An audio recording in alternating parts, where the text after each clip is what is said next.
Hello friends, आज की इस वीडियो में बात करने वाले हैं fourth semester BA MGS university की।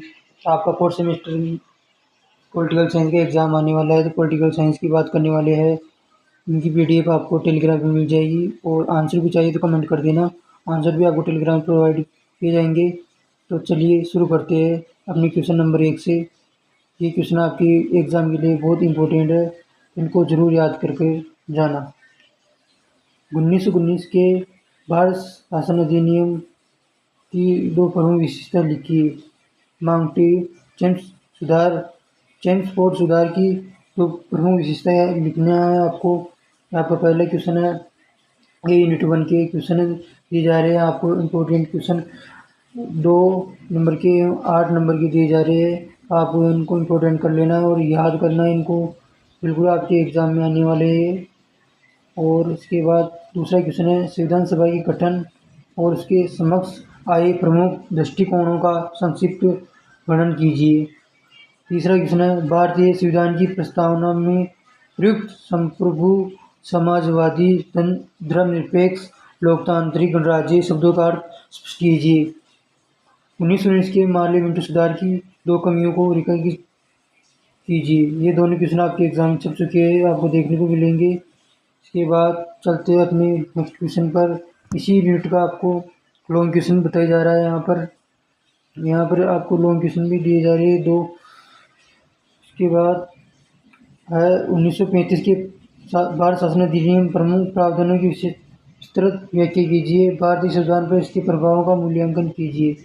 भारतीय संविधान की प्रमुख विशेषता का वर्णन कीजिए। ये संविधान किस प्रकार भारतीय परिस्थितियों के अनुकूल है। इसके बाद आपको ले चलते हैं यूनिट नंबर 2 में। यूनिट नंबर 1 की इम्पोर्टेंट क्वेश्चन सब हो गए। आपको अब यूनिट नंबर 2 के इम्पोर्टेंट क्वेश्चन बताए जा रहे हैं। ये आपके अखिल गुणात्मक क्वेश्चन है। पहला क्वेश्चन है, भारतीय संविधान में मानवाधिकार दर्शन का विचार किस प्रकार परिलक्षित होता है। मूल अधिकार, फंडामेंटल राइट्स एवं राज्य के नीति निर्देशक तत्व डीपीएसपी के मुख्य अंतर स्पष्ट कीजिए। यह आपके एग्जाम छप चुका है, आपको इसको जरूर याद करना है। ये वेरी वेरी इंपॉर्टेंट क्वेश्चन है। भारतीय संविधान में संशोधन की प्रक्रिया अनुच्छेद 368 को समझाइए। भारतीय संघवाद की प्रकृति पर टिप्पणी लिखिए। आपको ये इम्पोर्टेंट क्वेश्चन है, आपको बड़े क्वेश्चन में भी देखने को मिल सकता है। ये को जरूर याद करके जाना है। इसके बाद इस यूनिट के लॉन्ग क्वेश्चन है। पहला है, भारतीय संविधान संरचना में संज्ञात्मक है परंतु आत्मा में एकात्मक है। इस कथन के संदर्भ में संघ राज्यों संबंधों के अंदर राज्यों की नवीन प्रवृत्तियों पर विभाजित मुद्दों पर समालोचनात्मक विश्लेषण दीजिए।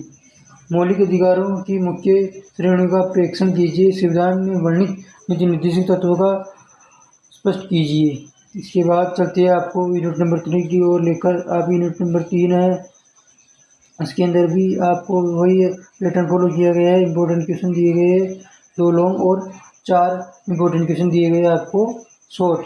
तो आप उनको याद कर रखना है। आपको एक भी टॉपिक नहीं छूटेगा, इनसे आपके एक भी क्वेश्चन बाहर नहीं जाएगा।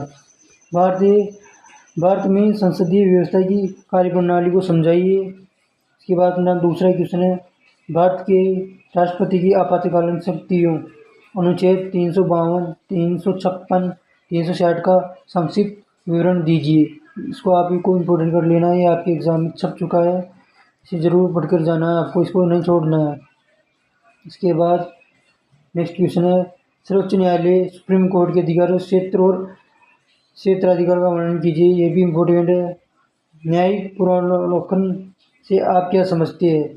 जस्टिशियल रिव्यू से आप क्या समझते हैं, ये भी इम्पोर्टेंट है। इसके बाद लॉन्ग क्वेश्चन की बात कर लेते हैं। आपको यहाँ पर लॉन्ग क्वेश्चन दिया गया है, भारतीय संसद की संरचना, शक्तियाँ एवं भूमिका का प्रेक्षण कीजिए। क्या वर्तमान समय में संसदीय प्रणाली में गिरावट आ रही है, रख दीजिए।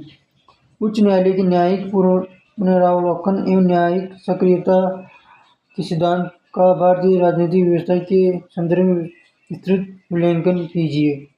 उसके बाद आपको अगली यूनिट की ओर ले जा रहे हैं हम। अपनी अगली यूनिट है यूनिट नंबर 4। इसमें भी वही पैटर्न फॉलो किया गया है। इसमें भी आपको 4 शॉर्ट क्वेश्चन है और 2 लॉन्ग क्वेश्चन है, तो इनको आपको अच्छी तरह से पढ़ना है। आपका एक भी टॉपिक नहीं छूटेगा, क्योंकि आपके इम्पोर्टेंट क्वेश्चन सभी का संग्रह यहाँ पर लिया गया है। राज्य के राजनीतिक ढांचे में मुख्यमंत्री की भूमिका एवं शक्तियों की विवेचना कीजिए। उच्च न्यायालय, हाई कोर्ट के क्षेत्र अधिकार का संक्षिप्त वर्णन कीजिए। भारत में दलीय व्यवस्था पार्टी सिस्टम की मुख्य हिस्सा क्या है। निर्वाचन आयोग के मुख्य कार्यों का उल्लेख कीजिए। इसके बाद चलते हैं नेक्स्ट क्वेश्चन की तरफ।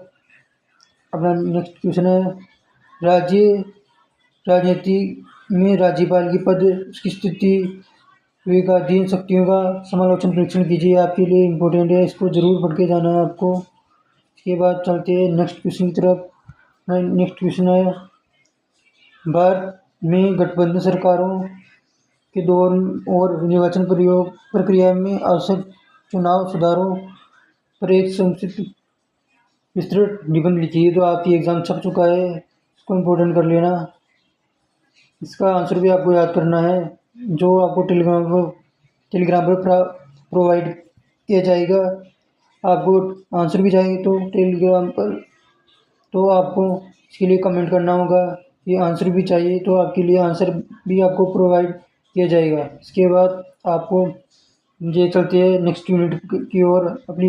अपनी नेक्स्ट यूनिट है, ये लास्ट यूनिट होने वाली है, ये यूनिट नंबर 5 है। इसमें भी इम्पोर्टेंट क्वेश्चन और वही पैटर्न फॉलो किया गया है। आपको कम समय में अधिक कंटेंट देने का प्रयास रहा है हमारा। तो आपका एग्ज़ाम भी नज़दीक है, तो इन क्वेश्चनों को अच्छे से तैयार करके जाना है आपको। आपका पहला क्वेश्चन है, राष्ट्रीय एकीकरण का क्या अर्थ है। इसके बाद दूसरा क्वेश्चन है, भारतीय राजनीति में सांप्रदायिकता और भाषावाद के दुष्परिणाम। ये आपके लिए इम्पोर्टेंट है, इसे ज़रूर पढ़ के जाना है। वैसे इम्पोर्टेंट तो सारे, लेकिन ये ज़्यादा जो बता रहा हूँ ये इम्पोर्टेंट ज़्यादा है, ये छप चुका है एग्ज़ाम में, और इन सबको कर लेते हो तो आप एग्ज़ाम में अच्छा स्कोर करोगे। इसके बाद तीसरा क्वेश्चन है, क्षेत्रीयवाद के पनपने के मुख्य कारण क्या है। आरक्षण की राजनीति ने भारतीय समाज को किस प्रकार प्रभावित किया है। ये वेरी वेरी इंपॉर्टेंट है, आपको इसको इम्पोर्टेंट कर लेना और आपको इसको ज़रूर याद करना है। इसके बाद आपके लास्ट क्वेश्चन है, इसमें लास्ट क्वेश्चन 2 बचे हुए हैं। एक है, भारतीय राजनीति में जाति एक महत्वपूर्ण कारक है। जाति राजनीति चुनावी प्रक्रियाओं के अंतर संबंधों का विश्लेषण कीजिए। ये भी आपके लिए इम्पोर्टेंट है। इसके बाद दूसरा क्वेश्चन है, भारतीय राजनीतिक व्यवस्था के समक्ष राष्ट्रीय एकीकृत की प्रमुख समस्याओं। आतंकवाद, क्षेत्रीयवाद, सांप्रदायिकता एवं आरक्षण की राजनीतिक विवेचना कीजिए, इसके समाधान हेतु सुझाव दीजिए। ये हो गया आपके सारे इम्पोर्टेंट क्वेश्चन पूरे। आपका एक भी टॉपिक यहाँ पर छूटा नहीं है, सभी मिनट से आपको इम्पोर्टेंट क्वेश्चन बता दिए हैं। परीक्षा के लिए आपको शुभकामनाएं।